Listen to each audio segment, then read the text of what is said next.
Hi everyone, कैसे हैं आप सब। मैं Rajan Chaudhary computers and commercial college से।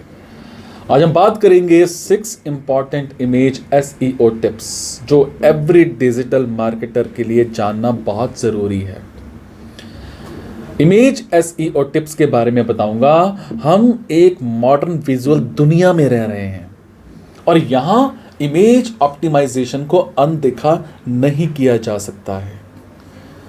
इमेजेस किसी भी वेब पेज को ज्यादा अट्रैक्टिव बनाती हैं और इमेजेस का प्रॉपरली यूज हमारे एसईओ प्रोसेस का भी एक इंपॉर्टेंट पार्ट होता है। इमेज ऑप्टिमाइजेशन हमें कई फायदे देता है, जैसे better user experience, load time improvement और इमेज सर्च में रैंकिंग के जो चांसेस होते हैं वो बढ़ जाते हैं। चलिए जानते हैं कौन से ऐसे फैक्टर्स हैं जिनमें से हम ये मेक श्योर कर सकते हैं कि हमारी इमेजेस इजीली से सर्च में मिलेंगी और रैंक भी करेंगी। सबसे पहले हमेशा हाई क्वालिटी इमेजेस का यूज करें। हमारे पास जितनी ज्यादा ओरिजिनल इमेजेस होंगी, यूजर्स को उतना ही बेटर एक्सपीरियंस होगा और उतना ही हमारी इमेजेस सही टर्म के जितने भी हैं उनके लिए इमेजेस का एक प्रॉपर सर्च में रैंक करेंगी। ओरिजिनल इमेजेस का डिजाइनर के थ्रू इजीली से एक बनाई जा सकती हैं। हाई क्वालिटी वाली इमेजेस हमारी वेबसाइट पर ज्यादा लोगों को अट्रैक्ट करने में हेल्प करती हैं और हमें सर्च रिजल्ट्स में जल्दी रैंक करने की परमिशन देती हैं। उसके बाद इमेजेस एक कहानी बताने में हेल्प करनी चाहिए। हर इमेज जो भी होती है उसके लिए एक रीजन होना चाहिए। बहुत से लोग देखकर ही सीखते हैं और इसीलिए इमेजेस सीखने का एक बेहतरीन तरीका है। आप इमेजेस को अलग अलग तरीके से यूज कर सकते हैं, जैसे इन्फोग्राफिक्स, स्क्रीनशॉट्स, प्रेजेंटेशंस, डेटा। इन सब चीजों से इमेजेस के थ्रू अपनी कहानी बता सकते हैं और अपने ब्लॉग्स, अपने आर्टिकल्स एंड लैंडिंग पेजेस को दिलचस्प बना सकते हैं। इमेजेस रखने का हमारा रीजन कंटेंट को ज्यादा पढ़ने योग्य बनाना और उसे इंटरेस्टिंग बनाना होता है। हाँ, कॉपीराइट से जरूर सावधान रहें। आपके थ्रू यूज किए जाने वाले इमेजेस के लिए ये मेक श्योर करें कि वो इमेजेस कॉपीराइट से फ्री होनी चाहिए। अगर आप किसी दूसरे की कॉपीराइट इमेजेस का यूज करते हैं तो इमेजेस के ओनर्स आपकी वेबसाइट पर उनकी इमेज होने का दावा भी कर सकते हैं। टूल्स में यूज करके इमेजेस में सुधार कर लो, जैसे शटरस्टॉक या फिर iStock जैसी वेबसाइट्स हैं। इनसे इमेजेस को डाउनलोड करने के बाद आप टूल्स के ज़रिए उनके साथ चेंजेस कर सकते हैं।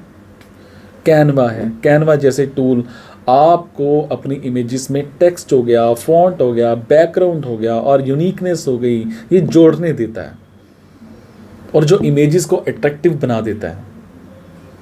कई इमेजेस और स्टॉक फोटोज कैनवा जैसे फ्री टूल्स का यूज़ करके अट्रैक्टिव बनाई जाती हैं।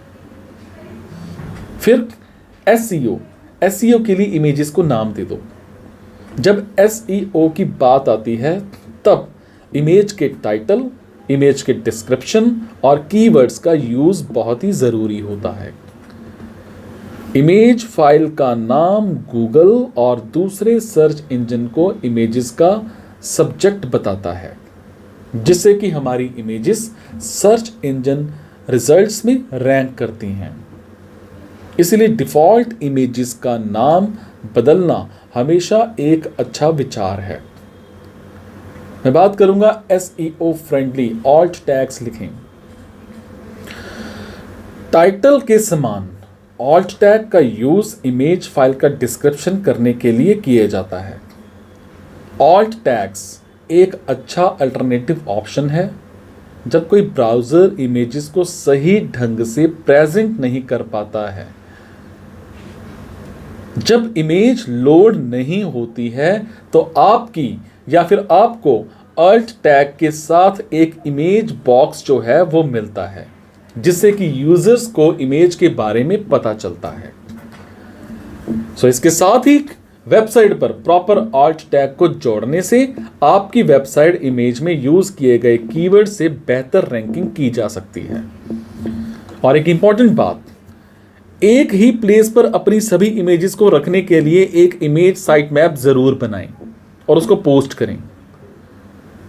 अब आप समझ ही गए होंगे कि इमेज ऑप्टिमाइजेशन के लिए कुछ कोशिश करनी पड़ती है, बट कस्टमर्स को बेहतर जानकारी देने के लिए इमेजेस जरूरी हैं। इसीलिए ये मेक श्योर कर लें कि इमेजेस ऑप्टिमाइज्ड हों। आपकी वेबसाइट की सफलता के लिए ये इमेज SEO टिप्स बहुत इंपॉर्टेंट हैं, बहुत ज्यादा इंपॉर्टेंट हैं। Thank you so much guys. उम्मीद करता हूं कि आपको प्रॉपर समझ में आया होगा इमेजेस को कैसे रैंक करें। Thank you so much. Be happy.